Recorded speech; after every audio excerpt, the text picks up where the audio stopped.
A teoria dos mundos paralelos tem sido discutida na comunidade científica há muito tempo. Infelizmente, ainda não estamos desenvolvidos o suficiente para prová-la ou refutá-la, mas ainda é uma teoria interessante, e é por isso que temos mais lendas urbanas inusitadas sobre visitantes de uma realidade paralela, segundo mitos. Vamos verificar algumas delas.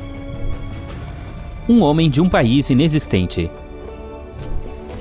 Esta história aconteceu em 1851 em uma pequena vila alemã, Frankfurt an der Oder. Um homem perdido procurou os moradores locais em busca de ajuda. Ele se apresentou como Jofar Voring. Falava um alemão muito pobre e tinha um sotaque muito forte. O próprio homem disse que falava Lachar e Abram, idiomas que na verdade não existem em nossa terra. Ele alegou ser de Lacharia, um país do continente chamado Sacria, separado da Europa por um enorme oceano. No entanto, nenhum desses lugares existia no mapa da Terra. As pessoas enviaram Jofar às autoridades locais. Ele conversou com um psiquiatra, mas o médico concluiu que o homem estava totalmente são. Uma investigação da polícia local também não revelou nada de suspeito sobre ele. Jofar Voring afirmou que o propósito de sua visita à Europa era encontrar seu irmão há muito desaparecido. Ele sobreviveu a um naufrágio e se viu perto da aldeia. Lhe mostraram um mapa do mundo e um globo e pediram que indicasse o local onde caiu, mas ele não achou nada familiar. Ele parecia ter amplo conhecimento sobre seu mundo natal. Jofar nomeou 5 continentes principais: Sacria, Haflar, Astar, Auslar e Euplar. Sua história foi considerada plausível. Cientistas de Frankfurt decidiram enviar o homem a Berlim para mais pesquisas. No entanto, durante a viagem, ele teve algo como uma convulsão. O homem de repente saltou da carruagem e desapareceu na floresta. Apesar de uma longa e minuciosa busca, nenhum vestígio de Jofar foi encontrado. Ele parecia ter desaparecido tão misteriosamente quanto havia aparecido. O inspetor Leboeuf, que foi designado para acompanhá-lo a Berlim, pensou que esse homem poderia ser um ser de outro mundo e que voltou para o lugar de onde veio. Uma senhora na rodovia 167. Este acidente aconteceu em 20 de outubro de 1969. Foi relatado pela primeira vez em 1988 na revista Strange. O artigo fala sobre 2 homens, LC e seu parceiro de negócios Charlie. Os nomes são fictícios. Uma tarde, LC e Charlie estavam dirigindo pela rodovia 167 no sudoeste da Louisiana. Conversando sobre o trabalho, eles seguiam em direção ao centro petrolífero de Lafayette. A rodovia estava vazia a princípio, mas depois eles notaram um carro muito velho e muito lento à frente. Os homens começaram a comentar sobre este carro misterioso. Afinal, tal modelo não era mais produzido há várias décadas, mas este parecia bastante novo. Os homens pensaram que era graças ao cuidado do dono e ficaram admirando o veículo. Eles diminuíram a velocidade para ver melhor o carro. LC notou uma placa laranja brilhante que dizia 1940. Eles viram a motorista, uma jovem com roupas antiquadas, um chapéu com uma longa pena e um casaco de pele, embora estivesse quente lá fora. Havia uma criança ao lado dela, também vestida com um casaco quente e um chapéu. LC e Charlie queriam falar com ela, mas então notaram a expressão em seu rosto. A mulher olhava em volta em pânico, quase à beira do choro. LC chamou por ela e perguntou se precisava de ajuda. Ela assentiu e ele gesticulou que estacionasse na beira da estrada. Mas quando os homens também estacionaram, de repente perceberam que o carro da mulher havia desaparecido. Eles olharam ao redor da rodovia em estado de choque. Ela não poderia ter ido a algum lugar tão longe, nem tão rápido, mas o carro não foi mais encontrado. Depois de algum tempo, um outro homem veio até LC e Charlie. Ele também havia visto o que aconteceu e afirmou que o carro havia simplesmente desaparecido. Os homens conversaram sobre um incidente por várias horas. Ao chegarem à cidade, contataram a polícia, que, no entanto, não pôde ajudá-los em nada. Além de suas palavras, não havia confirmação da existência do carro. O caso foi discutido por um tempo nos jornais locais e depois foi esquecido. O incidente do Gadianton Canyon. Este incidente ocorreu em maio de 1972 no sudeste de Utah, perto do cruzamento com a ferrovia de Modena, à beira do deserto de Escalante. Jenna North dirigia o Chevrolet Nova 1971 de seu pai. Sua amiga Carol Abbott estava no banco do passageiro. No banco de trás estavam outras 2 garotas, Lisa Rochford e Bethany Gordon. Já passava das 22 horas quando as meninas cruzaram a fronteira entre os estados norte-americanos de Utah e Nevada. Elas queriam voltar para o campus antes que a governanta, a senhora Mortensen, trancasse as portas do dormitório. Este trecho da rodovia 56 é bastante deserto. Não há nada além de areia e algumas plantas. As meninas ficaram muito felizes quando finalmente visualizaram o cruzamento da ferrovia Union Pacific, em Modena. Mas logo depois dos trilhos, Jenna notou duas rodovias. Uma ia para o deserto e a outra para a Gadianton Canyon. As meninas decidiram pegar a estrada para o Canyon. Elas pensaram que seria um atalho para o campus. As outras garotas conversavam entre si quando Jenna percebeu que elas não estavam mais dirigindo no asfalto, mas em cimento branco. "Cuidado!" gritou de repente uma das garotas. A estrada terminava abruptamente em uma parede de pedra alta. Era um beco sem saída.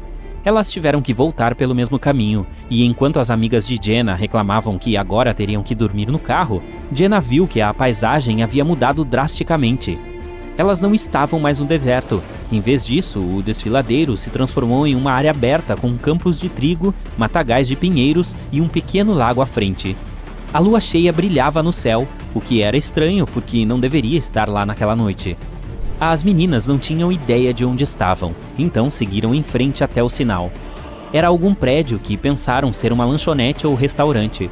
Elas viram uma placa de neon brilhante, mas nenhuma delas conseguiu ler o que estava escrito ali. Os símbolos eram diferentes de qualquer linguagem que elas conheciam. De repente, várias pessoas saíram do prédio. Pareciam chocadas e assustadas com o Chevrolet de Jenna. Elas acenavam com as mãos e gritavam alguma coisa, mas as meninas não as entenderam. Lisa decidiu pedir informações aos homens. Ela colocou a cabeça para fora da janela e, imediatamente, soltou um grito aterrorizada. "Saia daqui!" gritou ela para Jenna. O Chevrolet acelerou para longe do prédio. Faróis brilhantes iluminaram o carro por trás. Elas estavam sendo perseguidas por alguns veículos. Eles tinham formas de ovo, 3 rodas e faziam um zumbido. A estrada à frente as levou de volta ao canyon. Jenna não teve tempo de diminuir a velocidade e colidiu com ele. Os veículos desapareceram junto com a paisagem desconhecida. As meninas estavam de volta ao deserto novamente. Felizmente, nenhuma delas se machucou fisicamente, mas Lisa estava em estado de choque. Ela dizia repetidamente: "Eles não eram humanos." As meninas tiveram que ajudá-la a caminhar. 1 hora depois, elas conseguiram parar um carro da patrulha rodoviária de Utah. Contaram a história à polícia. Os detalhes do relatório compilado pelo policial eram complicados e confusos. Durante a investigação, a polícia não conseguiu descobrir pelas marcas de pneus exatamente onde o carro se extraviou. As trilhas terminavam de forma muito abrupta, como se o Chevrolet tivesse desaparecido de repente. A polícia não conseguiu explicar como o carro poderia ter percorrido 3 quilômetros sem deixar rastros, especialmente em um terreno tão sólido. Ainda há controvérsias sobre essa história, mas no final, todas as versões e explicações sobre o que aconteceu são apenas suposições. Talvez nunca descubramos a verdade. Essas foram algumas lendas urbanas sobre viagens interdimensões. Claro, não há nenhuma prova de que qualquer uma dessas histórias seja real. Frequentemente, a verdade acaba sendo bastante mundana. Por exemplo, o famoso homem de Toored, que as pessoas também diziam ser um visitante de outra realidade, acabou se mostrando ser uma simples fraude de um homem chamado John Allen Kuchar-Zigos. Mas mesmo assim, essas histórias ainda são muito interessantes. Você se lembra de como era há 10 anos atrás? O mundo daquela época era muito diferente do de agora, não é mesmo? E com razão, o século XXI é a era do rápido progresso tecnológico e estamos avançando em um ritmo impressionante. Então, como você acha que nosso mundo será na década de 2030? Isso é daqui a menos de 10 anos, mas considerando vários fatores, o futuro será bem animador. Vamos ver. Painéis solares vão assumir o lugar dos combustíveis fósseis, se tornando a maior fonte de energia do planeta. Pesquisadores da Thomson Reuters estão certos de que isso acontecerá por causa de materiais novos e modernizados. Com eles, os painéis solares conseguirão absorver muito mais luz solar, mesmo em dias nublados.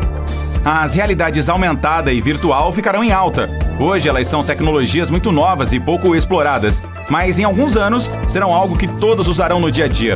Por exemplo, você conseguirá fazer um tour virtual por um hotel antes de reservar um quarto nele. Ou que tal dar uma olhadinha em modelos 3D de todos os produtos de uma loja antes de colocá-los em seu carrinho de compras? Muito útil!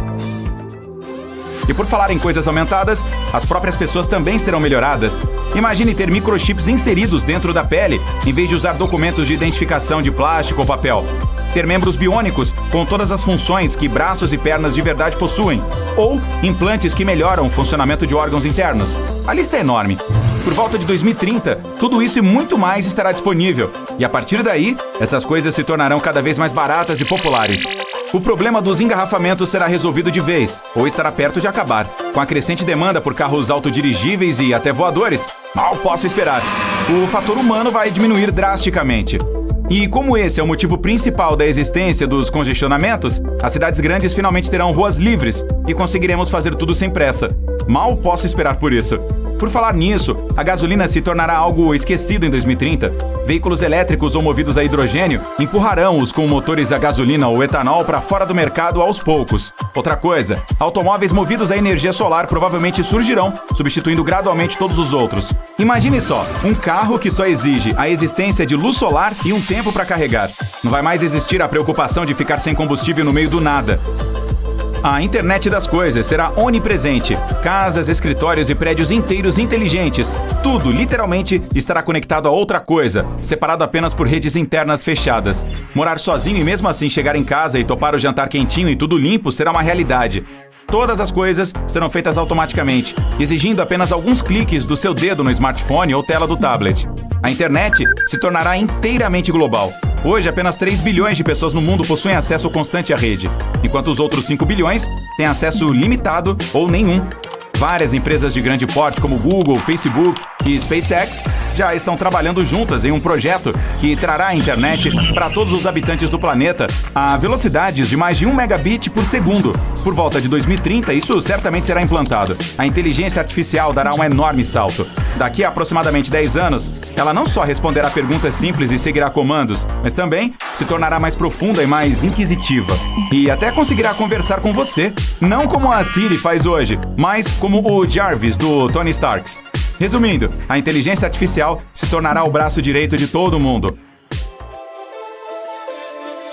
A medicina também não continuará onde está hoje. Atualmente, cada vez mais avanços são feitos nessa área, e daqui a 10 anos, os médicos encontrarão soluções para os problemas mais importantes que enfrentamos agora. Isso inclui a cura para o câncer, HIV, diabetes, Alzheimer e muitas outras doenças que vêm atormentando a humanidade há muito tempo. Claro, não é tão fácil quanto parece e não será nada barato, mas o importante é que respostas serão encontradas. O resto se resolverá com o tempo. Grande parte do genoma humano provavelmente será decifrado, e apenas problemas éticos continuarão a existir antes que modificações genéticas de pessoas se tornem disponíveis. Com elas, conseguiremos livrar nossas crianças de doenças assustadoras antes mesmo de nascerem. Cientistas do mundo todo já estão discutindo essa possibilidade, então até a década de 2030, essa questão certamente terá uma resposta definitiva. O plástico finalmente será coisa do passado. O mesmo relatório da Thomson Reuters, que mencionei anteriormente, diz que materiais biodegradáveis feitos de celulose substituirão embalagens plásticas para todos os fins. Não poluiremos mais o solo e os oceanos, e estaremos dando um passo gigante rumo a um planeta mais verde. E o novo material será parecido com plástico, então você nem perceberá a diferença. E para realizar o sonho dos fãs de ficção científica, o teletransporte e viagem no tempo não serão mais um mito. Cientistas descobriram recentemente que o teletransporte quântico é possível, e até foi feito um experimento no qual partículas voltaram ao seu estado anterior, fazendo parecer que viajaram no tempo. Os pesquisadores enfatizam que experimentos quânticos não podem provar que essas coisas podem de fato ser repetidas no mundo material. E claro, não conseguiremos ir para o passado ou nos teletransportarmos para o mundo de daqui a 10 anos, mas o conceito em si se tornará mais real de qualquer forma. À medida que a manipulação genética se torna mais comum, plantações modificadas serão cultivadas dentro de casa. As mudanças no DNA das plantas as tornará mais resilientes e menos suscetíveis a falhas, aumentando também a produtividade. As discussões sobre os transgênicos serão coisa do passado, e todos conseguirão sentir o gostinho do progresso, literalmente. Os robôs assumirão trabalhos mais difíceis do mercado, fazendo os humanos se interessarem por tarefas mais intelectuais, o que abrirá novas oportunidades para estudantes ávidos por conhecimento. Tudo que puder ser feito por robôs não exigirá mais intervenção humana. Porém, em algumas esferas, esses funcionários robóticos não serão totalmente independentes. Eles terão que ser manipulados por pessoas, seja diretamente ou por programação. Isso criará novos empregos, então não é preciso ter medo dos robôs tomarem nosso lugar e aumentarem a taxa de desemprego. E por falar em aprendizado, adquirir novas habilidades será muito mais fácil daqui a 10 anos. Com o desenvolvimento das realidades aumentada e virtual, sobre as quais falei antes, até as habilidades mais práticas não precisarão de sua presença física na sala com o professor. Quer aprender a dirigir um carro? Aqui está um simulador para treinar no conforto da sua casa. Talvez esse método de aprendizado ainda não se torne tão popular, mas certamente começará a permear as mentes das pessoas e ficará cada vez mais comum com o passar dos anos. O aprendizado por meio de máquinas também fará um grande progresso. Coisas como tradutores eletrônicos quase perfeitos, sistemas de navegação que se adaptam a seu modo de dirigir e outros aparelhos e softwares tornarão nosso dia a dia muito mais fácil. Poderemos nos comunicar com quem quisermos, sem barreiras de idiomas, e faremos coisas cotidianas rapidinho, sem desconforto algum. E isso tudo graças a máquinas inteligentes, cujas decisões são tomadas por humanos que as operam, ou por elas mesmas. Conexões 5G de dados móveis serão comuns em cidades e países mais avançados tecnologicamente. Com o 4G, leva quase 1 hora para baixar um filme da web. Mas o 5G vai acabar com esse problema. O mesmo estará disponível em arquivo em questão de segundos. A velocidade de conexão dessa rede é simplesmente impressionante. Ela permite que diversas outras coisas sejam feitas, desde transmissões de eventos esportivos em tempo real, como foi feito nos Jogos Olímpicos de Inverno de Pyeongchang, em 2018, até a manipulação a longa distância de robôs cirurgiões por médicos de verdade. A tecnologia blockchain se tornará o método preferido de transferência de dinheiro e ativos entre pessoas e organizações. Você já deve ter ouvido falar sobre o Bitcoin e outras criptomoedas. Elas são baseadas na tecnologia de blockchain. Resumindo, ela permite que você se livre de intermediários quando vai transferir o seu dinheiro, tornando a operação segura e direta. Por exemplo, ao fazer uma transferência entre cartões, seu banco faz o papel de intermediário. Ele rastreia todas as suas transações e pode bloquear sua conta se você fizer alguma coisa que ele achar suspeita. Com o blockchain, ninguém além de você saberá sobre suas operações, o que vai ser uma maravilha. Você terá certeza de que seu dinheiro está sempre em suas mãos, até gastá-lo, claro. E, por fim, o entretenimento se tornará ainda mais diversificado com a crescente popularidade do turismo espacial.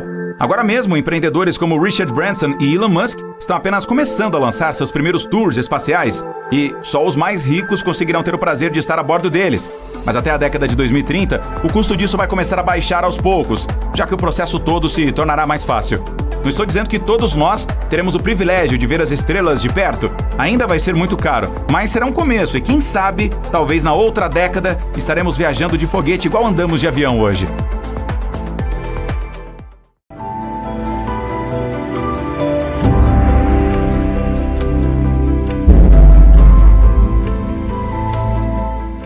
A Lua é o segundo objeto mais brilhante no nosso céu. Ao mesmo tempo, entre outros corpos astronômicos, é um dos mais escuros e menos refletivos. Nosso satélite natural só parece brilhante porque está muito perto da Terra. Para efeito de comparação, nosso planeta parece muito mais brilhante quando você olha para ele do espaço. É porque as nuvens, o gelo e a neve refletem muito mais luz do que a maioria dos tipos de rocha. Tritão, a lua de Netuno, tem toda a sua superfície coberta por várias camadas de gelo. Se este satélite substituísse a nossa lua atual, o céu noturno ficaria 7 vezes mais brilhante. Quanto mais perto a lua está do horizonte, maior ela parece. Este fenômeno é chamado de ilusão da lua. Uma das teorias que explicam isso afirma que a atmosfera desempenha o papel de uma lupa, fazendo a lua parecer maior. Na realidade, se a atmosfera tivesse uma palavra a dizer, a Lua pareceria menor, não maior. A maioria dos especialistas acredita que a ilusão é criada por sua própria mente. Isso pode aumentar o tamanho da Lua em mais de 2 vezes. Quando o satélite da Terra está no alto do céu, você não tem nenhuma indicação visual da distância dele. Mas quando está perto do horizonte, você pode ver os objetos ao seu redor em detalhes. Isso faz a Lua parecer maior, mas é apenas uma das muitas teorias que explicam o fenômeno. A propósito, você pode escapar dessa ilusão se curvar e olhar a Lua de cabeça para baixo por entre as pernas. 2 ou 3 anos atrás, um asteroide foi puxado para a órbita da Terra e começou a viajar ao redor do planeta. Mesmo que não seja maior do que um carro normal, ainda é bastante grande. De mais de 1 milhão de asteroides que os astrônomos conhecem, este é apenas o segundo a orbitar o nosso planeta. Chamado 2020 CD3, ele é a nossa mini-lua temporária. No entanto, ele não ficará com a Terra por muito tempo. O asteroide está seguindo uma órbita aleatória e está lentamente se afastando. Objetos temporariamente capturados, como o 2020 CD3, são raros. Eles precisam ter direção e velocidade específicas para serem capturados pela atração gravitacional da Terra. Caso contrário, eles colidem com o planeta ou voam em outra direção. Um fenômeno lunar transitório é uma das coisas mais enigmáticas que acontecem na Lua. É uma luz, cor ou alguma outra mudança de curta duração na superfície do satélite. Mais comumente, são flashes de luz aleatórios. Os astrônomos observam esse fenômeno desde a década de 1950. Eles notaram que os flashes ocorrem aleatoriamente. Às vezes, podem acontecer várias vezes na semana. Depois disso, eles desaparecem por vários meses. Alguns deles não duram mais do que alguns minutos, mas já houve alguns que continuaram por horas. O ano era 1969, um dia antes de a Apollo 11 pousar na Lua. Um dos participantes da missão notou que uma parte do satélite natural estava mais iluminada do que a paisagem circundante. Parecia que aquela área tinha uma espécie de fluorescência. Infelizmente, ainda não está claro se esse fenômeno estava relacionado com os misteriosos flashes lunares. Pode haver mais metais, por exemplo, titânio ou ferro, nas crateras lunares do que os astrônomos costumavam pensar. O principal problema desse achado? Isso contradiz a principal teoria sobre a formação da Lua. Essa teoria diz que o satélite natural da Terra se separou do nosso planeta após uma colisão com um objeto espacial massivo. Mas então, por que a crosta pobre em metais da Terra tem muito menos óxido de ferro do que a Lua? Isso pode significar que a Lua se formou a partir do material que se encontra muito mais profundamente em nosso planeta. Ou esses metais podem ter aparecido quando a superfície lunar derretida estava esfriando lentamente. A gravidade da Lua é cerca de 17% da gravidade da Terra. Uma pessoa pesando 90 quilos em nosso planeta natal, na Lua, teria seu peso diminuído para apenas 15 quilos. Também é possível carregar coisas 6 vezes mais pesadas do que na Terra. Também seria mais fácil andar na superfície da Lua, mas seria mais pegajoso também. Os pés dentro de um pesado traje espacial afundariam no solo lunar até 15 centímetros de profundidade. Mas vamos imaginar que você decidisse pular o tedioso processo de caminhar, saltando pelo ar. Dessa forma, você provavelmente perderá o controle de seus saltos rapidamente. Além disso, a superfície da Lua está repleta de crateras profundas. Seria uma tarefa difícil evitar todas elas. Não faz muito tempo, os astrônomos descobriram uma mancha enorme de alguma substância misteriosa. Ela estava escondida sob a superfície do outro lado da Lua. Sua massa era igual a uma pilha de metal 5 vezes maior que a ilha Havaí. A coisa enigmática está a quase 322 quilômetros abaixo de uma enorme cratera que apareceu na superfície lunar bilhões de anos atrás. A mancha provavelmente tem algo a ver com uma supercolisão. Ela pode ser o núcleo de metal do objeto que atingiu a Lua naquela época. Os cientistas mal podem esperar para colocar as mãos na descoberta. Isso poderia explicar muitas coisas sobre a cratera Polo Sul Aitken, a maior conhecida no Sistema Solar. Se estivesse na Terra, sua bacia de formato oval se estenderia de Washington, D.C. ao Texas. Não há ar no satélite natural da Terra. Mas então, como pode estar enferrujando? Os cientistas descobriram a presença de hematita na Lua, o que é uma espécie de ferrugem.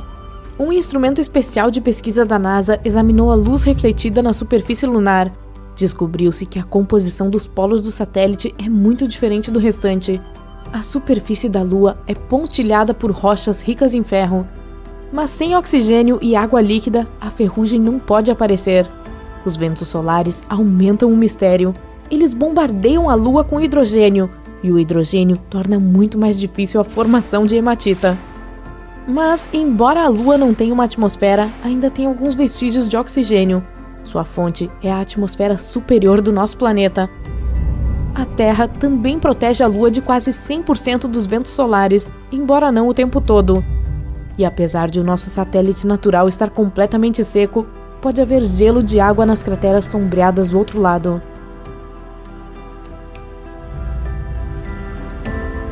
A Lua não é uma esfera perfeita, tem a forma de um ovo.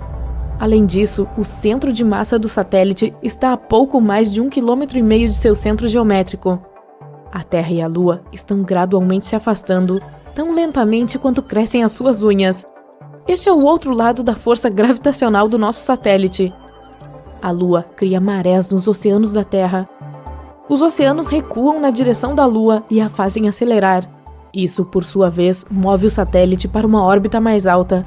Em tempos pré-históricos, a Lua estava muito mais perto do nosso planeta do que agora. Felizmente, não vamos perder a Lua. Quanto mais ela se afasta, mais fraca se torna a sua atração gravitacional. Isso significa que em breve, nosso planeta não estará empurrando a Lua para longe com a mesma força. Há muito pouca atividade acontecendo dentro da Lua. Além disso, quase não há atmosfera ao redor. É por isso que os cientistas podem rastrear crateras de impacto espalhadas pela superfície do satélite, datando de bilhões de anos atrás.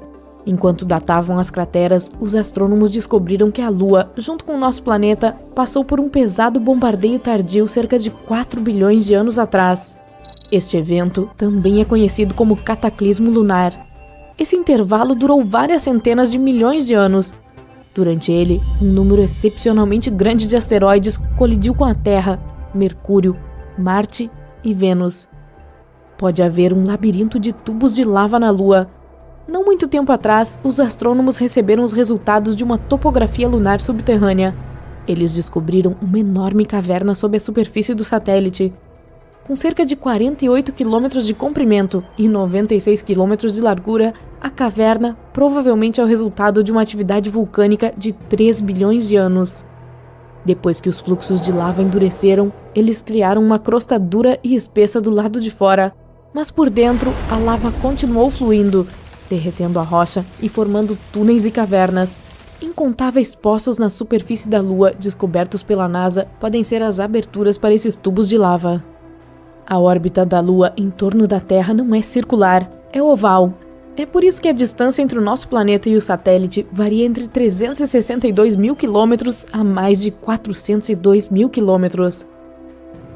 Há pouquíssima atividade sísmica acontecendo dentro da Lua. No entanto, os mini-terremotos lunares, causados pela atração gravitacional do nosso planeta, às vezes acontecem vários quilômetros abaixo da superfície. Depois disso, pequenas rachaduras e fraturas aparecem na superfície do satélite e gases escapam por elas.